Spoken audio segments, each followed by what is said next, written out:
You're tuned into Fork Podcast. This week's guest is Olivier Day, creator and host of Awaken the Awesome podcast. He talks about his startup, his personal challenges, and focusing on daily wins. I realized at some point where I could try as much as I can to feel sorry for myself, but the one thing is not going to change. If I don't do something about it, I'm just going to be in the same place tomorrow and the next week and the next year. So what are you going to do about it? Olivier, welcome to Fork Podcast. Sean, thanks so much for having me. It's a pleasure and a thrill. You know, the way the universe works, you know, when you just say yes. And we have to give a shout out to Christopher Didion for connecting us. And, Absolutely. You know, this is what happens, you know, one relationship leads to another. That's not just networking, but that's how human interactions work. You know, we haven't known each other that much, but the second that we connected, there's definitely a kinship there. So I just want to say a very heartfelt thank you. Thanks for having me. Hey, man, my pleasure. And Olivier Day, it's like you're already famous with a name like that, right? It's like a star's name. Do you think that's a thing? Like names play into people and how they behave, and it does, and depends on how you approach it. It's always about how you own yourself and how you project yourself, because it's all about how you go about interacting with the world. Think about if I just punch out a name right there. If I say George Stroumboulopoulos, you can't make a last name like that up. But just say I can't even say it. Stroumboulopoulos. Love that guy. Used to be on. I'm not sure if he's still on CBC, but definitely he's a terrific personality and so approachable. I used to watch his show all the time. Not sure what he's doing right now, but wait a second. How old are you? Me, 38. Yeah, I'm 38. Really? Yeah, you look 38. Younger. You look younger. I thought Seriously? You were. Yeah, I did. Yeah. I actually thought some people actually tell me I look older. Yeah. But yeah, I'm 38. All right. So Olivier Day, you are the host of Awaken the Awesome podcast. It's been a 2-year journey so far. Yeah. It's been a lot of fun. And a lot of fun. It's nice to meet another podcaster, somebody who understands what you're going through. So that's also a really big opening into the universe as well, because you understand that there's such a community around this little thing that's just called podcasting, and whatever that means for some people. But it's a real thrill. It's a lot of fun. So if we do this right, are you going to help us to awaken our awesome? Oh, yeah. All right. Oh, yeah. That's definitely the idea behind it, because there's a greater purpose behind it. It's all about connecting. And as I always like to say, it's not even a tagline, something I really do believe that we're all in this together. When people reach out to me, when people DM me or little comments or everything, that's not why we do it. It's not why we don't do it for the likes or the listen. It's nice. Mm-hmm. But as far as I'm concerned, it's really about, how can your own journey, serve as an example? Or it's not just being about, just being a role model, but listen, you're not such a special snowflake that you're the only person who's been through whatever you're going through. There's always someone to your left or to your right. Think about a gym. You're in the personal training field. It's like, somebody can do 2 push-ups. The other person can do 60. You're where you're supposed to be at this very moment, depending on your growth or your journey or your objective. That's all what I'm about. Yeah, I truly believe what you just said, that no matter what you're going through, there's other people who've gone through it too. And that was really what got me into Fork Podcast, was I wanted to find people who had been through certain situations and share that, forks in the road. Mm-hmm. And I wanted them to share that with other people so that they could not feel so alone in what they were going through, and perhaps use some of the advice and experiences of the people going through what they're going through, and hopefully move on from there. And how did you come up with the name? It's a 2-part story, if you will. The first part, because it wasn't my first podcast. The first podcast was actually called the Daylight Website Podcast, because in a previous life, as I like to say, I used to be a photographer. I used to do a lot of photography back in the day. And so I started writing blogs and interviewing friends, because I've got a lot of photographers friends here in Montreal. So I also like to write, because I also have background in communications and copywriting and stuff. So just for fun, I started creating interviews and written interviews for friends. And it actually grew where some of them suggested, these are so cool. Why don't you reach out to, other photographers, just broaden your scope, which I did. And eventually one thing led to another. And I actually reached out to a photographer, let's call him Superstar. He actually became a good friend and a mentor, David Esquire. And really have to thank him for this. And when I sent out the pictures, he was like, dude, you should actually make this a podcast. Because can we do this an audio version? This is so cool. Again, about saying yes to the universe. And I was like, okay, I have no idea how you put out a podcast. I know what podcasts are. But I'm like, how do you do this? But again, he was so supportive and adamant, like, we're going to do this. We're going to do it. So we did. And one thing led to another. So that created about 14 episodes. But that's where the first thing happened, where you realize that, okay, you may like something, but are you passionate enough about it to keep it going? You know, this is where we're going to get into the topic of consistency and commitment. Mm-hmm. I like photography. I like taking pictures. I like, just going out and doing on photo walks. But do I enjoy photography enough to actually sit every single week and make an episode about it? Answer was no. That's what we're talking about, authenticity. So again, with other things going on in my life, had to basically shelve that. And afterwards, dark chapter. In my life, a lot of things were going on. Just had a new baby, bought a new house, new job, new career, a lot of things, just typically like, if you're looking at the bank account, everything was going great. But in terms of personally speaking, a lot of dark clouds, my marriage was testy, insecurities in fatherhood, really tired. On the outside, I was just like, yeah, great. Like, it's just because I've always been very much about the people around me. And I'm like, no, you're fine. Like, dude, stay awesome. That's always been my tagline. You're okay. And always the person that a lot of people are reaching out to. But I felt like a fraud because inside, a lot of things were not going well. Basically, like, my card castle was really falling down, falling apart. So I had lost my job. My son was born, and I had a couple of weeks left on paternity leave. So how long ago was this? This was about, my son's 3. Yeah, about 3 or 4 years ago. Yeah. And basically, I definitely remember just staying at home, and my wife was working, so I went home, just taking care of the baby and stuff, and just sitting and just not really liking much of myself. Like thinking about, I left my wife down, I left my kids down, like my good father, my good employee. How did I lose my job? How did this happen? How did I let myself down? And how do I keep telling people to stay awesome when I'm not awesome myself? And a lot of toxic internal dialogue. And I realized at some point where I could try as much as I can to feel sorry for myself, but the one thing is not going to change. If I don't do something about it, I'm just going to be in the same place tomorrow and the next week and the next year. So what are you going to do about it? Okay, let's just pick ourselves up. Let's just try to take one step. What can we do now? What can we take care in terms of basic? Okay, can we wake up tomorrow and try to look for another job? Can we wake up tomorrow and try not to feel so negative? Can we try to restructure or what can we do? Can we not sit here and wallow in self-pity? Can we love ourselves more and try to build? Can we not try to be perfect? Can we this is just me having personal conversations with myself. Yeah. And in this process, I realized that I can't be the only one going through this. So I'm like, you know what?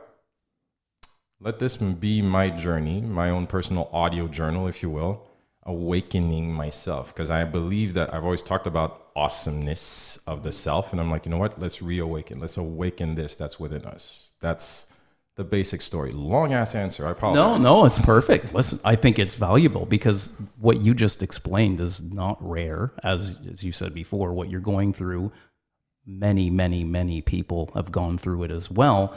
But I think sometimes we're not really forthcoming with how we're feeling when we're in that situation, and we don't necessarily share it. And especially if you're somebody, it's not being a fraud to still try to be awesome with other people, because I'm a real advocate of that. I don't think that if we're having problems, we need to walk around with a glum face and bring other people down. I think we need to be honest, but I think that in the way we show up to the world, it doesn't have to necessarily represent how we're feeling inside. Mm-hmm. I don't think that'll really get you very far anyways. Mm-hmm. So it sounds like what you were describing before, it's a little bit of the Jordan Peterson thing, which is put your own house in order first, right? Yeah. You felt that in order to start getting better, you needed to get yourself in order, right? Mm-hmm. And then you could show up better to the world. Is that what you're saying? I always like to say it. That's definitely the idea behind it. Thanks for quoting Jordan Peterson about that one. A great book. I really love it. 12 Rules for Life. I really love that. Yeah. But yeah, clean up your own room. Clean your own room because, as I like to say, you can't give what you don't have. Mm-hmm. It's not about being a hypocrite. It's not being a fraud. It's about, if you're going to help someone out, put yourself in a position to help out. Don't make the situation worse. Mm-hmm. And because again, people resonate with authenticity. People don't care about if you're trying to be perfect, but if you're trying to help, it needs to come from a place of genuine service, a place of you have to show that you care. And for me, indeed, it was important for me to take care of all the little checks on my list. I'm like, okay, what exactly am I upset about? What exactly is upsetting me? What is making me feel so, again, there was a lot of self-loathing. There was a lot of insecurity. There was a lot of anger. There was a lot of resentment. What was it? What'd you come to? I mean, sometimes peeling back the onion doesn't really work. We're, yes, we are layered, but each layer gets sort of intertwined. And I don't think you can really ever know exactly. Yeah, you can't know everything. Because again, there's a lot of acceptance. I did a lot of work on myself in terms of acceptance, in terms of, okay, what was I angry about? When you have because I've always been an overachiever. I come from a family of overachievers. Are you a perfectionist? No, not really. No, not really. Right. It's just like, but I go hard. I really go hard. When I do things, I don't do things half-assed. And, especially for myself, I try to do the best I can in every situation. If you want me to be here at 3, I'll be here at 3. And if you need me to help you move, I'll be there since 5 a.m. and I'll be the last guy to get off the truck. I'll definitely be there. And at a certain point, when there's no more gas left in the tank, emotionally speaking or physically speaking, and I'm still going to try to give. When you realize you have nothing more to give, and you have to accept that, I got to check out right now. Talking helps. Talking is important. It helps to be honest and to accept how you feel, because we are a tapestry of emotions where we have to accept that good and bad are intertwined, and you need to be able to recognize those variations, those peaks and valleys, and accept them. Doesn't make you better, doesn't make you worse, just makes you human.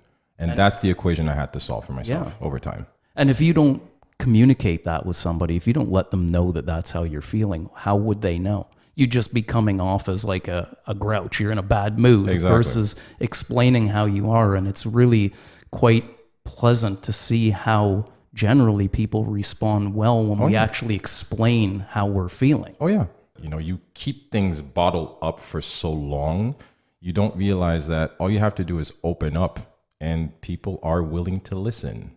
You are not alone. Yeah, it's such a male thing. I remember, I think it was Bill Burr who said that, that's why we die of heart attacks at 55. We just can't admit that a puppy's cute, But it's true. You just bottle and you just keep it down, and you don't want to you don't want to look all vulnerable and sensitive. My family has a going joke that a few months ago I admitted that I'm actually a sensitive guy. There you go. And they're there. Well, we always knew that. You're the one who didn't. But doesn't want to admit it. That's why it's always important to talk shit out. You really need to let that stuff out in terms of doubt, because people again are so willing to help. Anybody, look to your left, look to your right. There's always, maybe they can't help, maybe they can't give you the solution, but there's always someone willing to help and listen to you and go through the process with you. It's always about just, again, when people, you will never hear someone bash on you when they realize that just like them, you're going through the grind just as much as, and people respect people who are going along the process as well. Someone who's farther along the journey than you, realize that, okay, he's putting in genuine work. How can I help? How can I help? How can I help? And that's something that as entrepreneurs, starting or seasoned, it's someone that a lot of people will tell you that. It's about the fact that you need to create that consistency and show up and keep going at it and keep going at it and keep going at it. If I'm going to take a podcast example, you'll reach out to a guest. You'll invite them first time, second time, first email, second email, trying to call. And some people will tell you no. Some people are going to tell you yes. But you can't get discouraged every single time someone tells you no. It's not about that. It's about creating, can you show up? Okay, this episode was great. Okay, do it again. It's interesting that you talked about consistency there, because yesterday I was near the skate park. I was just out, and I was watching these guys skateboarding, and there was this one fellow. I posted him on my Instagram stories, and I must have filmed him. I only posted 3 failures and 1 success, but he must have failed at this trick that he was trying to do on the skateboard. He must have failed like 10 times that I was filming it. And I got to tell you, man, each time he failed, I felt like he was going to. I just saw him like he knew I was filming him, and I felt him tense. And then on the last one, actually, it might still be on my stories. It's I don't know if it was 24 hours ago. And the last try, man, he loosened up. Like, I just felt him, man. His whole body was loose. He just let go. And he was in the zone, man. I saw him in the zone, and he pulled the trick off. And I'm like, there it is. And I posted it on my Instagram stories as the story of, at first, everything you're starting for the first time is difficult. If you pay attention, you get a little bit better. And if you get a little bit better and keep paying attention, you can pull it off. But that totally translates into entrepreneurial mindset in terms of resilience and consistency. You need to show up again and again and again and again. Never rest on your laurels, because there's always someone who's actually ready and willing to get up earlier than you, to work harder than you, and to put in more work than you. Yeah. So focus on you, focus on your process, focus on your journey, and see what pays off. But that consistency is undeniable. One of the things that I'm most concerned about is that there are brilliant people who, you said before, having self-confidence. There's brilliant people who might not have the resources. Locked up inside of them is the possibility of doing great things, but if they've never been taught self-efficacy and, discipline and things like that, and we know there's people walking around right here in Montreal with that, maybe lack of parenting in their life, and they want their awesome to awaken. No life feels great when you feel like you're not living up to your potential. For sure. So for these people, especially young people, if you're older and you haven't really sought out the resources required, then I don't know what to say to that person. But somebody who's young and feeling that way, what's the best things that they can do to awaken self-esteem, self-efficacy? Like, what are a couple of things that they can just sort of say, okay, I'm going to try this, and I'm going to try and get really good at this, and commit to this pathway that could unlock the brilliance and the awesomeness in them? What is something? Just think back, like when you were... As stupid as it sounds, you really touched a nerve there. As stupid as it sounds, I think about when I first arrived in Montreal. Like I said, my family's not here, so I had to fend for myself for a lot. And how old were you? When I came here, I was in 2001. I just came here for college. I went to UQAM, then I went to Concordia, and then I went to HEC. But in those periods, I was just living. First of all, I was living with an aunt in Saint Michel for about 2 or 3 years, and then I moved on my own in Côte-des-Neiges. I had a 1-bedroom apartment, again, 1.5, a really, really small 1.5. And back in those days, again, the school debts had piled up. So I'm really careful like where my spending is going, because books are expensive, plus the rent, plus a full-time job. I was working 10-hour night shifts, then having to go to school full-time. And then I take What I never lost sight of is the fact that I kept telling myself, like, this is not the destination. This is just a chapter. This is not the destination. This is just the chapter. I don't know where I'm going yet, but I know that, first of all, I cannot let these circumstances, because the first night I spent in my apartment, I was actually sleeping on the floor because I couldn't afford either a futon or a bed yet. I could have just afforded the rent because I just moved down to my aunt's house. So I'm basically piecing things together. We're talking about the journey. Again, it's not fun, but you know what? It's not the end, My girlfriend, my wife, the first night was really fun because she showed up when I moved in. I just had 1 suitcase, 1 backpack, and basically she had made a makeshift pillow out of one of those lumberjack jackets type of thing. She had stuffed it in a pillowcase. That was my pillow, and basically that was my first night in my apartment. But all this to say that what you can do is, first of all, change your dialogue. What I'm talking about, internal and external, because how we interact with this world. Words matter. Words have weight. Words have power. How you consider yourself, the internal dialogue you're having, chances are that's how you're going to carry yourself. I spent a really long time in high school saying, oh, I hate math. I don't like math. I'm not good at math. I'm not good at math. What do you think happened? I was never good at math. Never count on me of saying let me go to the national math exam and just okay, I'm going to kill it. Never happened. Never had. I had terrible grades in math. But parallel that with that period where, you know what? Okay, I may be living in a one-bedroom apartment and all these things are happening to me right now. But you know what? I'm healthy. I'm good. I got this. It's going to happen. I'm going to pay down this massive debt. Totally fine. I wrote down my intentions. Even buying my house on the year that I bought my house was actually something I wrote down. Even in that period, I still have that what I call a life list right now. I still have a copy in my room, just saying, okay, this is what happens when you know exactly what you want. You write down stuff. No matter how kooky, no matter how explosive your dreams, you need to be committed. Even if you're in the confusion and darkness and grayish area of like, how can I possibly get out of this? Trust me, you can.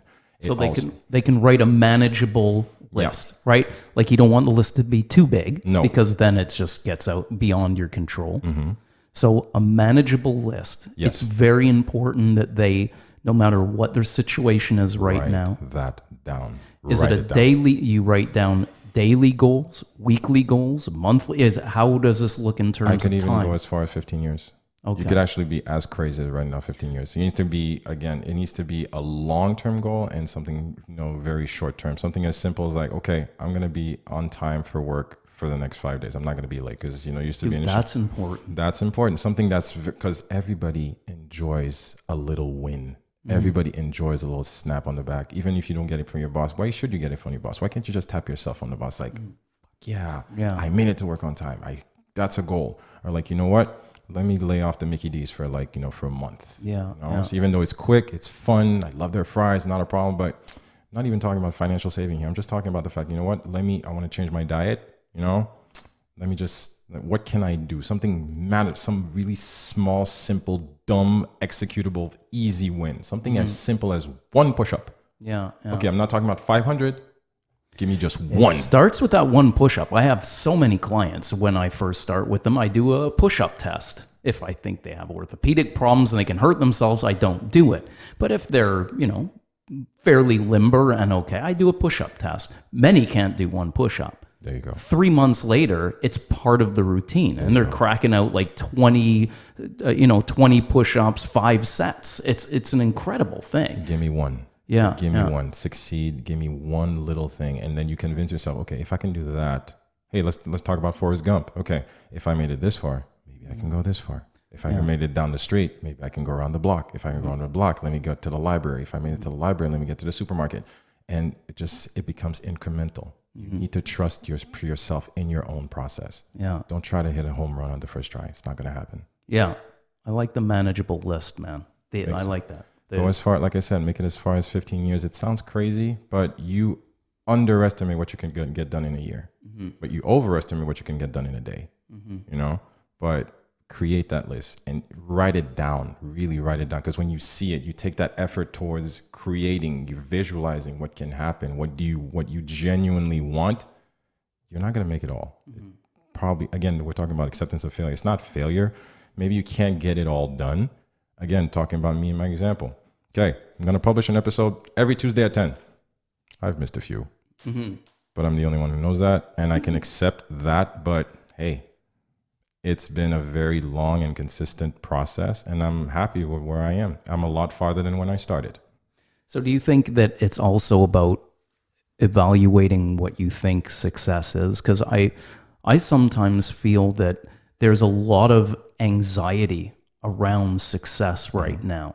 I don't know if there always was. I'm trying to think back. Was I anxious about success? I think I was. But what I do notice now is that when I put my phone on and I look at Instagram and I'm just constantly exposed to the success of other people. And hell, I'm 51 and I can feel a little anxious from time to time when I see what other people at 51 are doing and what they've accomplished. There you go. And I'm like, how does somebody who's young with no experience yet, no life wisdom yet, they have wisdom for up to the time and experience that they have presently, but they don't have deeper wisdom yet. They're young, you need time. And should they be evaluating success differently and maybe replacing the word success with relevance. Maybe they feel that they're not relevant and it's not about success. They have to deal with the fact that, as opposed to us, we weren't that exposed. Like you said, you use the word there, exposed. There are so many displays, there's so many distractions, there's so much look at me, look at this, look at that going on, and all these algorithms vying for your attention. There's a lot of comparison going on. Yeah. There's a lot of exposure going on, and like, okay, look at me, look at me, look at me. And being so, anthropologically speaking, as a society, we all gather in groups. So we can only assemble with what you know and what you aspire to. So there's a lot of comparison going on. So with that, that's why they have to deal with a hell of a lot more anxiety than we have to, because we weren't so exposed. When you went home, you went home. Okay, you dealt with the bully, you dealt with the class, the noisy, the PE teacher and everything. But you could get home and you could actually switch that off. Right now, it's all the time, whether the YouTubes and the Spotifys and the Instagrams and stuff. So what you can do is, again, figure out. Don't say turn off your phone, dude. They won't. No, they won't. Nobody. I'm glad you're not going to say figure out really what matters to you, like really at a core. It sounds something really huge to ask someone so young, but first of all, you have to accept the fact that, it's okay to try stuff out. But again, understand that these are just screens and these are just other people just promoting themselves. But again, at the core is what matters is yourself. And I'm really using a capital S, yourself. What matters to you? Do you know who you are? Do you feel comfortable in who you are? Do you like yourself? Did you have a good day? Did you enjoy being with you? Do you like yourself enough to, good for you. I'm happy with your success. For me, success is just being able to provide for these kids and making sure that I'm a right partner to my wife. So far, in that sense, every day I'm succeeding. I'll take care of the rest after. You realize I didn't even say this podcast. This podcast is a great labor of love for me. But again, if it takes away from the well-being, first of all, of my core, which is making sure that my wife and kids are provided for, at the very least. And at the end, this podcast really, really, really matters to me. It's a labor of love. You won't put in 2.5 years of something if you don't love it. I really do. But you have to understand what matters to you. I'm not looking at Tim Ferriss numbers. I'm not looking at Tony Robbins numbers. I'm not them. I really admire what they're putting in their mission and their statement, and definitely try to emulate. But at the core, what matters to me and what matters to Olivier, that's really important. There's a lot of territory for success, right? Yeah. There's a lot of space in there for everybody, as long as you know what you're after and what your values are and what means well. Well, listen, Olivier Day, Awaken the Awesome podcast. Check him out, guys. And I want to thank you so much for coming in here and sharing your story and Sean, being here. It's been a pleasure, man. Thank you so much. Congratulations on everything you're doing. Ever since we connected, I've managed to catch up on all your episodes. I really, really appreciate your journey. This is definitely a terrific platform for you to push out this wonderful message of trying to identify these forks in the road and bringing in all these wonderful guests. And I'm so honored to be part of this wonderful project. Thank you so much for having me. It's a great experience. Well, thank you, my man. And you guys out there have an awesome day. And Olivier, you have an awesome day too. And awaken that awesome. You too, my man. Thank you so much. Thank you.